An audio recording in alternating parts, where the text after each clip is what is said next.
Assalamualaikum warahmatullahi wabarakatuh. Teman-teman, kembali lagi di channel YouTube saya, Khairun Imam.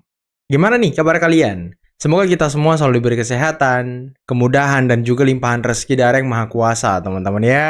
Nah, di video kali ini kita akan menyaksikan beberapa tayangan yang sangat menarik, sangat mengejutkan, dan juga sangat-sangat berbahaya. Di mana salah satu wakil ketua DPD RI dari Sulawesi Selatan yang bernama Tamsil Lindrung di dalam sebuah pidatonya menyampaikan hal yang sangat-sangat sensitif dan ini berpotensi bisa merusak hubungan antara Pak Prabowo dan juga Mas Wapres Gibran. Dan lebih jauh, ini juga bisa merusak hubungan Pak Prabowo dan juga Pak Jokowi karena analisis-analisis dan juga mungkin penerawangan-penerawangan yang ngawur. Nanti kita simak videonya seperti apa ya. Karena selain itu, saya juga punya tayangan di mana terjadi debat panas antara Mr. Q, Mr. Kodari dengan Ferry Amsari mengenai pemakzulan dan juga impeachment. Dan ini sangat menarik teman-teman. Terakhir, saya punya tayangan di mana Rustam Effendi akhirnya mengakui bahwa dirinya lah yang meminta uang 20 miliar ataupun 30 miliar untuk restoratif justice. Waduh, ini sangat menarik nih. Tapi sebelum kita mulai, jangan lupa like, subscribe, dan share. Dan tanpa perlu berlama-lama lagi, mari kita mulai videonya berikut ini. Beliau sebenarnya mungkin hanya dengan beberapa orang dia eksplisit menyampaikan bahwa dia perlu bantuan menghadapi kekuatan yang lain. Ya, saya kira kalau Pak Sapri Samsudin kita ajak bicara, dia tahu betul bagaimana kekuatan Solo ini. Bagaimana kekuatan Luhut ini. Saya ingin menyampaikan bahwa ketua kita, Pak Gatot ini adalah seorang ahli strategi. Apa lebih tepat, kita menyerang habis Prabowo sekaligus atau kita memprioritaskan yang lain? Misalnya Wapres, kita prioritaskan untuk itu. Karena Pak JK setelah saya bertemu bertiga dengan Muzani ketua MPR, dia juga sangat mengkhawatirkan kalau ini Gibran tetap. Karena kemungkinan Juni ini akan ada suatu gerakan besar. Dan itu bisa jadi yang korban cuma Prabowo. Yang justru memperoleh manfaat dari gerakan itu adalah Gibran. Kita harus siap-siap menerima untuk dipimpin oleh seorang yang kita sebut sebagai anak haram. Waduh. Ini wakil ketua DPD begini modelannya. Siapa yang pilih sih orang-orang begini nih? Wakil ketua loh. Kok ngomongnya begitu? Mengatakan Wapres anak haram lah. Di mana martabat bangsa kita disimpan, Bung? Terus dia tadi bilang, katanya apakah tidak lebih tepat kita menyerang habis Prabowo? Terus kemudian dia bilang lagi, memprediksi akan ada gerakan besar di bulan Juni. Kok ini mirip-mirip dengan omongan JK ya? Yang kemarin bilang akan ada kios di Juni sampai Agustus. Nah, kok jadi saya curiga ya? Hah? Yang menjadi pertanyaan saya sekarang, siapa yang menggerakkan ini semua? Kok cuma Anda dan Pak JK yang tahu? Hah? Info dari mana ini? Ataukah jangan-jangan? Ya, tapi kita jangan berspekulasi lah. Jangan berspekulasi, biarkan waktu yang menjawab itu semua. Tapi kok aneh ya, ketika Presiden Prabowo dan juga Mas Wapres Gibran sedang fokus bekerja bahu-membahu untuk mensejahterakan rakyat, kok orang-orang ini yang katanya pakar, ahli, wakil rakyat, mantan jenderal, malah bergosip yang aneh-aneh di belakang. Dan gosipnya pun murahan mengenai pemakzulan presiden, penggulingan Prabowo, nanti Gibran gantikan Prabowo, nanti akan ada aksi besar di bulan Juni. Apa gunanya gitu, ha?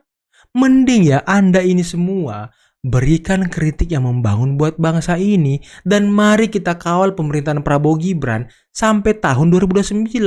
Mari kita jaga harmonisasi dan juga jaga hubungan baik antar pemimpin bangsa. Karena saya ingat pesan dari Pak Prabowo, hati-hati terhadap politik divide et impera. Politik pecah belah yang selalu digunakan asing untuk merusak dan menghancurkan sebuah bangsa dengan politik adu dombanya. Dan inilah yang banyak terjadi di Timur Tengah. Itu yang kita tidak inginkan. Kita tidak mau pemerintahan kita dipecah belah oleh antek-antek asing, oleh kepentingan asing. Jadi ya, Anda ini kepentingan apa yang dibawa? Hah? Anda membawa kepentingan apa ini? Ini menjadi pertanyaan besar bagi kita semua, teman-teman. Nilai angka keluar itu sebenarnya itu canda-candaan.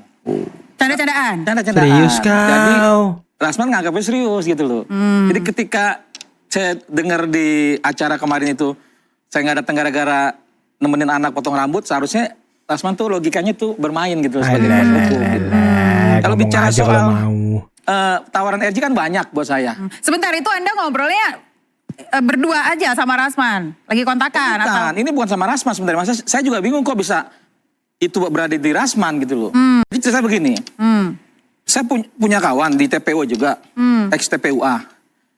Dia telepon saya, Bang Rustam, saya mau ketemu dong. Kenapa? Kok tumben lo telepon gua? Saya habis ketemu jenderal gitu kan. Dia mengajak saya ke suatu tempat dan bicara, teman saya ini kenal nggak sama yang namanya Rustam? Kan ex TPUA. Dia bilang kenal lah.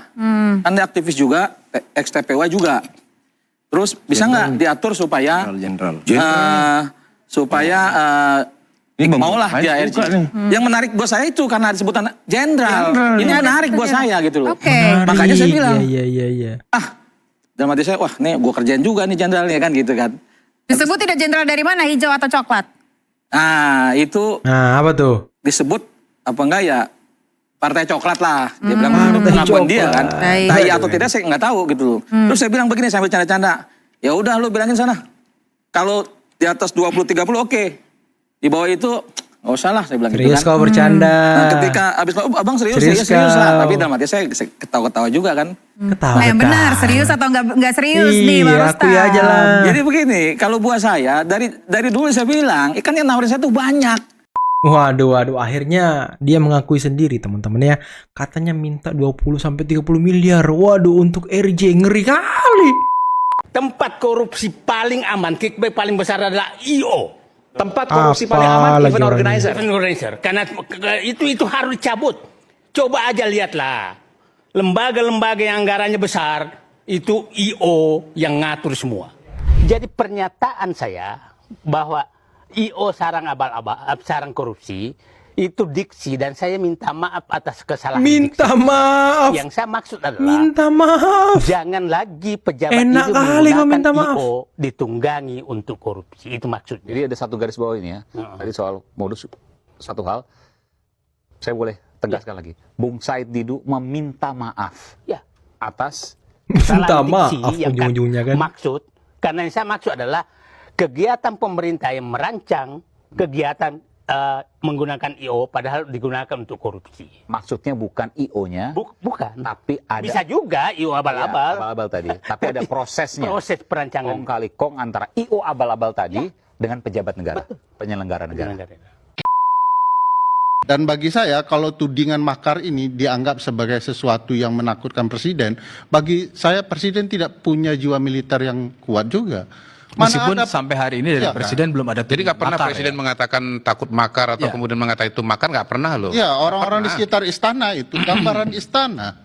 Gambaran presiden Iya, pemimpinnya. tapi begini Bang Ferry, Secara seperti saya berlebihan bacakan menafsirkan. Tadi, kalau ada yang menafsirkan juga rasanya sah-sah saja ya. Tafsir. Kalau kita lihat pasal tadi Tafsir. Kalau yang Iya. menafsirkannya tukang bakso sebelah istana nggak apa-apa bang. Ini orang istana bang. begini loh, begini loh. Iya, beda itu, Bang. Saya pun Saya kalau le- membaca ini, Daya dan dampaknya kalau sangat misalnya berbeda. tadi membuat presiden atau wakil presiden tidak mampu menjalankan pemerintahan, seperti kata Bang Ferry tadi itu, dikunci misalnya secara fisiknya, atau didatangin massa, lalu diteror, lalu dipukuli, pasal ini berlaku kalau buat saya. Dan itu Ya. tidak ada Jadi kan begini, sejauh ini. Jadi begini, ketika Anda menggalang massa, demonstran, dan tidak terkendali, hal-hal semacam itu kan bisa terjadi. Dan pada titik itu ya, apalagi kalau bukan makar namanya. Oke. Bisa Kalau- saja itu kan kalau tidak ada. yang mengatakan. Saya kasih Makanya kesempatan pasal Bung 191, Ferry, ya. 192 dan 193 itu perlu dipahami baik-baik.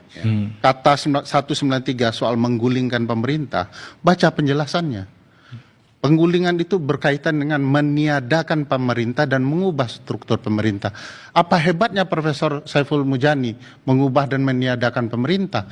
Jadi tindakan pemerintah lah merespon. Keberanian mengkritik itu menjadi sesuatu yang kemudian terkesan jahat, makar kepada Jadi- pemerintahan jadi yang salah dan begini, segala Bang macam. Ferry. Bagi saya, ini cara Bentar, Bang Kodari. respon istana melihat publiknya. Ini Iya, orang pintar loh. begini loh, Kalau Bang orang Ferry. pintar tuh harus Bang jadi Ferry, dekati jangan bicara mencampur baik-baik. adukan Nah ini antara malah apa kemudian yang dikatakan Presiden Prabowo dengan orang di sekitarnya. Iya. Saya Oke, tidak bacakan lagi ya, menyamakan, pasal tapi 196 Presiden Prabowo sebagai KUHP pemegang baru, kekuasaan. Ayat 2, setiap orang yang mempersiapkan perubahan ketatanegaraan secara konstitusional tidak dipidana. Iya. Jelas ini kalau secara konstitusional. Masalahnya omongannya itu, statementnya itu dalam koridor konstitusi atau tidak? Kalau Pak dari Kodari, Iya dong, perlu diingat. ya dong. Bang- Misalnya begini nih, kebebasan berpendapat, ada oposisi nih penyampaian ya, sikap itu kan oposisi nggak ada misalnya nih, undang-undangnya. misalnya beliau misalnya, Bang, ini tidak bagus kebijakannya. Kebijakan yang bagus itu harusnya begini-begini. Nanti tahun 2029 kita akan cari atau kita pilih presiden yang baru. Itu kan nggak Itu bisa juga- kita soalkan. Saya setuju dengan penjelasan Mengumpulkan beliau ya. orang, Karena beliau menyebarkan walaupun tidak hadir pendapat, paham nggak ada apa yang masalah. kami bicarakan di yang hadir. Saya mau ke Ya kan ke begini, Prof. kalau- saya jelaskan, kalau Mas Yodi. sudah ke kalau Karena- Pak karena Ikrar begini, memang Ikrar, jelas karena dari presiden yang Pak memulai tidak mendukung kalimat yang juga. berbahaya, Bentar, yaitu saya mau- menertibkan, Saya- menertibkan Pak Ikrar ini sama maknanya dengan bisa Bang merusak, Kodari, tidak menakutkan. Bang Ferry, Kebetulan setelah tapi boleh menertibkan ditahan apa yang itu, disampaikan itu yang Andri penting. Yunis disiram. Iya. Saya Jadi mau menakutkan Gini, bagi Pak kami Ferry, semua. gini, Saya Pak mau Ferry, mendudukan Pak Ferry, ke- soal Andri Yunus ya, kita mau proporsional. Ini keliru. Sebentar, Saya nggak- Bang, kalau Proporsional proporsional kita sampai mau hari ini proporsional. presiden belum Kita mau pernah proporsional ya. mengucapkan Yang bela saya mau sungkawa katakan kepada kawan proporsional kami, itu adalah Andri Yunus. Siap dalam setiap pemerintahan presiden kita di era reformasi ini ada saja oknum-oknum yang melakukan semacam itu. Zaman Ibu Megawati terjadi pembunuhan terhadap Munir. Kapan pembunuhan terhadap Munir terjadi? Pada zaman Ibu Megawati jadi presiden. Pada zaman Pak SBY ada oknum-oknum yang menyerang LPC Bongan, main hakim sendiri, dieksekusi itu. Nah, pada zamannya Pak Jokowi ada penyiraman kepada yang namanya Novel Baswedan. Kenapa sekarang begitu ada kejadian serangan terhadap aktivis namanya Andri Yunus yang disalahkan Pak Prabowo? Menurut saya jam to conclusion itu. Begitu loh. Tolong seimbangkan gitu loh. Karena Di ada setiap ucapan pemerintahan terjadi menertibkan. peristiwa Sehingga ini. Tunggu, Kenapa kami sekarang? tahu itu antek-antek bekerja, siapa yang membiayanya. Gini, tolong yang dihadiri Ketua MKGR Pusat mantan Danjen Kopassus Bapak Sunarko. Apa ini? MKGR itu apa teman? GMKR. Kok nggak tahu? Kok nggak tahu? Merebut kedaulatan. Gerakan merebut Kasihan kembali orang-orang tuh ini dimanfaatkan, Maksudnya dimanfaatkan. gimana itu Pak? Kembali ke UUD 45 yang asli dan kembali tatanan hukum yang sebenar-benarnya. Lah apa selama ini setelah periode Jokowi dan periode Prabowo tidak menggunakan tentang undang-undang itu Pak? Jelas tidak. Hukum Jelas tidak tumpul katanya. ke atas, tajam ke bawah. Iya. Jadi visum bisa diubah-ubah. Contohnya apa? Kasus Gibran jelas melanggar undang-undang, Kok melanggar undang-undang? tapi bisa lolos. Jadi, Kok melanggar hukum undang-undang, bisa Pak? berubah sesuai selera rezim Jokowi. Terus dengannya adanya kegiatan ini maksud dan tujuannya apa? Merebut kembali kedaulatan. Apa yang mau Kembali ke direbut? Undang-Undang Dasar 45 yang asli yang mengembalikan tatanan hukum, ekonomi dan sebagainya. Contohnya apa? Kekayaan RI ini sudah dijarah. Semua tambang dijarah oligarki Cina ribuan triliun Waduh. yang di backup oleh rejim dan penguasa-penguasa hukum. Siapa itu? Tapi yakin dan mampu, Pak. Gerakan rakyat tidak ada yang bisa membendung. Waduh, Ketika ngeri rakyat sudah kali. habis kesabarannya, otomatis rakyat bergerak, akan terjadi gerakan rakyat. Kalau bahasa kerannya akan terjadi revolusi. Revolusi. Tapi kok sepertinya maaf loh Pak, Ngeri, yang ngeri, hadir ngeri. kok tidak bisa sampai ke ruas-ruas jalan ini Pak. Kok kayaknya nggak banyak gitu loh Pak. Jangan melihat jumlah kecil Oh. tapi militan daripada besar tapi untuk. Jangan Maksudnya gimana melihat Pak? Untuk jumlah. itu besar di atas, tapi tidak ada bobotnya. Iya. Soekarno pernah bilang, siapkan aku 10 orang, saya bisa menaklukkan dunia. Bukan nilai jumlah orangnya, tapi militansinya. Militansinya. Oke, Mungkin Pak militansi. Nur Rahmat ada pesan terhadap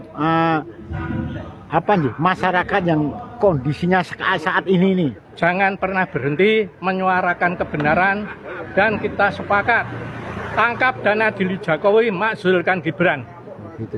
Siap ya. Terima kasih Pak Nur Rahmat. Oke teman-teman, itulah tadi beberapa video yang bisa kita simak, yang bisa kita saksikan pada kesempatan kali ini. Dan gimana menurut kalian tentang ucapan dan juga pidato singkat dari Tamsil Lindrung? Dan saya tadi agak tertarik juga nih sama penyampaian dia mengenai menakar kekuatan Solo. Kekuatan apa yang mau ditakar di Solo? Pak Jokowi ini bukan lagi pejabat, bukan presiden, hanya mantan presiden. Dan mungkin saja kekuatan Pak Jokowi sekarang hanya terletak pada rakyat yang masih cinta terhadap beliau. Yang sekarang kita bisa lihat, masih banyak yang berkunjung ke rumah beliau untuk salaman, foto, curhat, dan lain sebagainya. Dan juga kekuatan Pak Jokowi ada pada relawan-relawannya yang sampai sekarang masih setia dan kemudian bertransformasi menjadi relawan Prabowo Gibran dan juga Jokowi. Dan kami sebagai pecinta Pak Jokowi selalu setia dan berkomitmen untuk mengawal pemerintahan Prabowo Gibran sampai tahun 2029. Mengawal program-program prioritas presiden agar langsung dirasakan rakyat dan berjalan dengan baik. Apalagi program pemerintah sekarang ini kan program kerakyatan. Nah, ini sangat penting karena langsung bersentuhan dengan rakyat.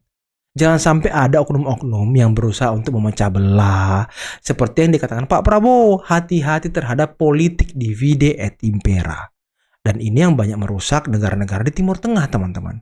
Dan beberapa waktu lalu kan sempat viral tuh isu mengenai George Soros yang dimana dia banyak membiayai LSM, lembaga penelitian di dalam negeri yang tujuannya untuk merongrong pemerintah lah, untuk mengkudeta lah, menggulingkan lah. Nah, ini sangat berbahaya, teman-teman. Jadi jangan sampai antek-antek asing ini bisa bebas berseliweran, bisa bebas untuk mengganggu jalannya pemerintahan. Ini yang bahaya. Makanya kami selalu setia mengawal dan juga menjaga harmonisasi antara pemimpin-pemimpin kita, utamanya presiden dan wakil presiden. Apalagi sejak Pak Prabowo dan Mas Wapres Gibran itu dilantik, isu-isu mengenai mereka ingin merusak hubungan presiden dan wakil presiden itu sudah mulai tercium. Mulai dari gerakan-gerakan orang-orang yang saat ini mengusut ijazah Pak Jokowi di beberapa pidatonya. Waktu awal-awal pemerintahan Pak Prabowo itu kan sudah mulai kelihatan tuh siapa di antara mereka yang ingin memakzulkan Gibran, siapa di antara mereka yang selalu menghembuskan isu bahwa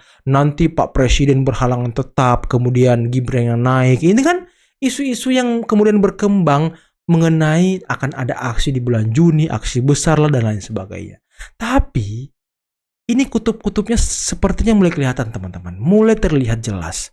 Yang pertama GMKR, ya kan, GMKR di situ ada Sunarko, ada Said Didu, geng Makassar juga ada Said Didu nih, ya kan, ada para purnawirawan jenderal, ada Abraham Samad mungkin di situ. Kemudian ada kelompoknya kami, Koalisi Aksi Menyelamatkan Indonesia yang dipimpin oleh Gatot Nurmantio, dan di situ tadi ada Tamsil Lindrung sebagai wakil ketua DPD RI dan juga orang Sulawesi Selatan, geng Makassar juga. Ya mereka ini senada gitu. Gerakan mengembalikan kedaulatan rakyat, Koalisi Aksi Menyelamatkan Indonesia, yang semua gosip-gosipnya hanya berputar pada penggulingan, aksi besar dan lain sebagainya. Dan ini harus kita perhatikan, harus kita amati, dan jangan sampai gerakan mereka berhasil, teman-teman. Jangan sampai nanti terjadi lagi aksi yang seperti Agustus tahun 2025. Ini yang kita tidak inginkan karena negara kita yang dirugikan dengan aksi-aksi seperti ini. Oke, mungkin cukup sekian dulu video kali ini. Jangan lupa like, subscribe, dan share videonya. Akhir kata, billahi taufiq wal hidayah. Assalamualaikum warahmatullahi wabarakatuh. Bye-bye.